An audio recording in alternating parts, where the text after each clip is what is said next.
안녕하십니까. 군산 Q&A 공부방 동화쌤입니다. 이제 고등학교 1학년 2학기 내신 학생 이제 정리하고 간 거 이제 재정리 한번 해봅니다.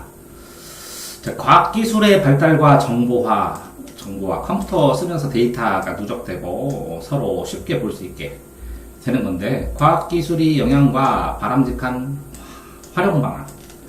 인류의 3대 혁명은 제일 처음에 이제 농업혁명이에요. 농업혁명은 신석기 혁명이라고 해가지고, 농업혁명, 신석기 혁명, 그러면 여기 벼농사를 시작했죠. 정착.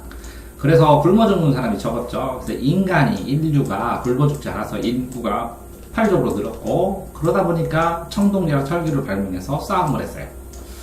두 번째 혁명이 이 산업혁명이에요. 산업혁명은 농사가 아니라 증기기관을 발견하고, 증기기관을 발명을 하니까 증기기관으로 상품을 대량 생산을 하고, 상품이 대량으로 늘으니까 이걸 팔대를 찾느라고 식민지 쟁탈전이 일어나고, 그래서 또 전쟁이 일어났어요. 자, 3차 혁명은 정보혁명이에요. 그러니까 컴퓨터가 발명이 되고, 컴퓨터를 통해서 정보가 쉽게 접근이 되고 하면서 정보가 폭발적으로 늘었어요. 그러다 보니까 이제 해커 대전쟁이나 이런 게 일어나겠죠. 자, 그 중에서 3대 혁명 중에 농업혁명은 신석기 혁명입니다. 농업 중심으로 정착 생활을 하고 인류가 폭발적으로 늘었죠. 두 번째는 산업혁명이다. 농업시대에서 증기기관 발달로 상품이 대량 생산 시대로 들어오고, 이걸 판매하려고 예를 들어서 식민지 쟁탈전이 일어나고 그랬죠. 그 다음에는 이제 디지털 반대는 아날로그예요. 순서대로 이렇게 손이 가는 거. 디지털은 이렇게 끊어서 3시, 4시 이렇게 딱딱딱 전자시계처럼 가는 거 디지털 혁명. 정보화 사회로 초래하고, 이제 이것들이 통합되면서 4차 혁명의 시대로 해서 인공지능의 시대로 4차 혁명의 시대로 접어들고 있죠. 자, 이렇게 했을 때 과학기술의 발달에 따라서 인간 생활은 좀 편리해졌죠. 의료가 발달하니까 질병도 조금 많이 없어지고, 병원을 자주 가서 수명이 연장됐어요. 그래서 과학기술은 사회와 상호작용을 하죠. 자연환경은 과학과 기술의 결합으로 생산력이 증대됐죠. 그러니까 대량으로 비료를 넣어서 생산을 하다 보니까 환경, 예를 들어서 농약을 치고 그러면 환경이 악화되죠. 그래서 문제점이 대처되니까 윤리의식으로 바람직하게 자원 고갈을 좀 조절해가면서 환경 파괴도 하지 말면서 지속하게 발전, 그러니까 발전을 하더라도 무분별하게 하지 말고, 마음대로 마구잡이로 하지 말고 좀 생각하면서 하는 게 지속 가능한 개발이라는 뜻입니다. 지속 가능하게 개발을 안 하자는 게 아니라 개발하자는 거죠. 지속 가능한 개발을 위해서 생각을 해보자는 거죠. 부정적 영향에 대해서 비판적으로 비교 판단해서 눈으로 보고 법적으로, 제도적으로 좀 장치를 마련해야 되지 않나라는 생각을 한다는 거죠. 자, 그 다음에 공간정보, 공간에 대한 사물과 현상에 대한 모든 것, 공간정보기술, 그쵸? 이 공간, 지도죠, 지도를 인터넷에 넣고 GPS로 위치를 추적하면서 위치도 알려주고, 맡긴 곳도 알려주고, 옛날에는 나침판이나 망원경을 가지고 멀리 보고 나침판으로 방향을 갔는데, 인공위성을 발사를 해서 개별적으로 GPS 통신기술로 개별 위치를 쏴줘요, 차에다가. 그래서 지도에 다양한 변형을 하면서 이 지도를 정보를 활용하는 거죠.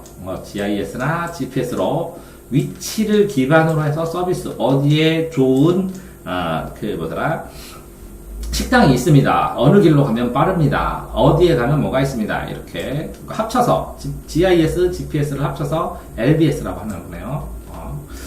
자, UBCT를 통해, CT를 통해 실생활에서 활동을 하고, 정보화의 빛과 그림자, 그런데 컴퓨터, 휴대전화, 대중적 보급되고, 네트워크가 활동돼서 일과 여가 활동을 하는데, SNS를 통한 교류도 많이 하죠. SNS를 통해서. 인터넷이 등록되고, 개인정보가 다 유출되면서 다 알려주고, 그 다음에 정보를 접근하는 사람, 정보를 잘 찾는 사람, 못 찾는 사람, 정보를 찾을 수 있는 환경이 있는 사람, 없는 사람의 정보 격차가 커지고, 디지털 맨날 보다 보니까 피로하고, 손목, 거북목에서 목 구부러지고, 손목 다치고, 그 다음에 SNS를 감시하면 다 뭐 하나 알 수 있죠. 감시사회가 등장하는 겁니다.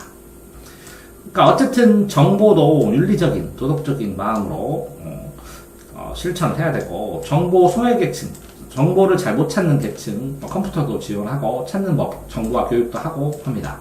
법과 제도를 효율적으로 정비를 하는 것이죠.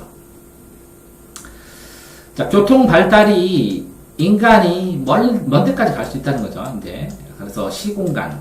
이제 옛날에는 여기서 여기까지 가는데 3달이 걸렸는데 지금은 이제 3시간에 가죠. 그러니까 시간이라는 것이 이제 공간을 확 줄여버렸죠. 시간 거리가 축소돼 버렸어요. 그러니까 공간 범위를 넓게 이제 사용할 수 있다는 것이죠. 인간의 지역 교류, 나라 간의 교류도 활성화되고 지역 경제가 발달을 하면서 접근성이 향상되니까 다른 나라와의 관계도 굉장히 이제 중요해지기 시작했죠. 자연환경에서 그러다 보니까 외래종 생물도 많이 들어오고 생태가 이제 변화하고 온난화에 따라서 생태가 변화도 되지만 도시와 산업화되면서 삶의 모습이 굉장히 많이 변화를 합니다. 거주 공간으로서 사는 공간이 이제 아파트 같은 경우에 굉장히 많이 생기고, 그죠? 생태 환경이 도시 생태가 이제 생태 비곤성 뭐죠? 생태적 비곤성. 삶의 방식이 변화를 시키죠. 여가 공간, 공원 같은 거 많이 생기고 활용하고 다양한 활동도 증가하고 또 도시 문제, 주차 문제, 주택 문제, 쓰레기 문제, 이런 문제 많이 발생하고 가난한 지역의 문제, 재개발 문제 이런 것도 많이 생기고 지역 개발의 환경 보전은 어떻게 이루어져야 되느냐? 지역 개발에 따른 관심, 경제 성장하고 환경 보전 사이에서 성장하고 보전하고 사이에서 갈등을 하죠.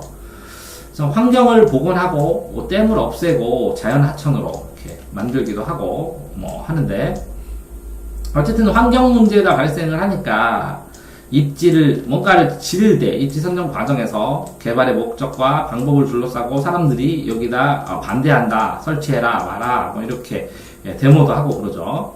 그래서 환경 영향 평가를 합니다. 이게 환경에 어떤 영향이 있는지 철저한 사후 관리도 하고, 그 다음에 합리적인 보상 체계도 마련하고, 환경 시설도 더 만들기도 하고 그렇죠. 자, 해결 방안, 요즘 있는 해결 방안입니다. 세계가 서로 이제 의존합니다. 이제 같이 교통통신이 발달해서 더 가까이 이 나라에서 이제 이 무역도 활발하게 하고 그러니까 정치적으로, 경제적으로 이 나라에서 전쟁 나면 이 나라에 여파 미치잖아요. 사회적으로, 문화적으로 엄청 여러 가지 하나의 공동체로 지구촌 이라는 느낌이 이제 확실히 다가오는 거죠. 경제적으로 무역이 확대되고 지역 간의 경제 격차도 발생을 해요. 잘 사는 나라, 왜 잘 사는 나라하고 못 사는 나라하고 무역을 하게 되면 잘 사는 나라가 훨씬 더 선진국이. 그러면 핸드폰 하나 파는 거면 여기서는 어마어마하게 많은 양의 1차 배출을 팔아야 되잖아요. 그러니까 경제 격차가 발전을 하고, 문화적으로도 이 미국에 있는 할리우드 문화가 외국으로 공급이 되면서 공유되고 전파되면서 소수 문화는 재미없다 하면서 다 없어지잖아요. 삶도 음식 문화도 전 세계가 그래서 일본 음식, 한국 음식 먹고 외국인도 유입하고 관광객도 증대돼서 국제 행사도 많아지죠.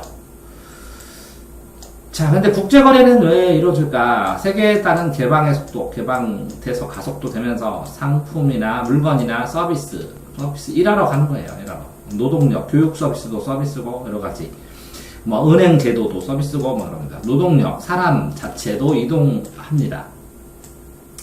각국의 다양한 제품을 구비하면서 편리가 증대되는데 경쟁력 있는 산업은 살아나고 생산성이 증대되고 고용도 늘어나는데 수출 등도 되는데 경쟁력이 없으면 경쟁에 불리하니까 없어지죠. 망하기 시작하죠. 그래서 국가 간의 경제적 불균형이 있어서 이게 어쨌든 좀 윤리적으로 공정무역, 서로 도움이 되게 무역을 하자라는 공정무역 운동이 일어난 거죠. 네.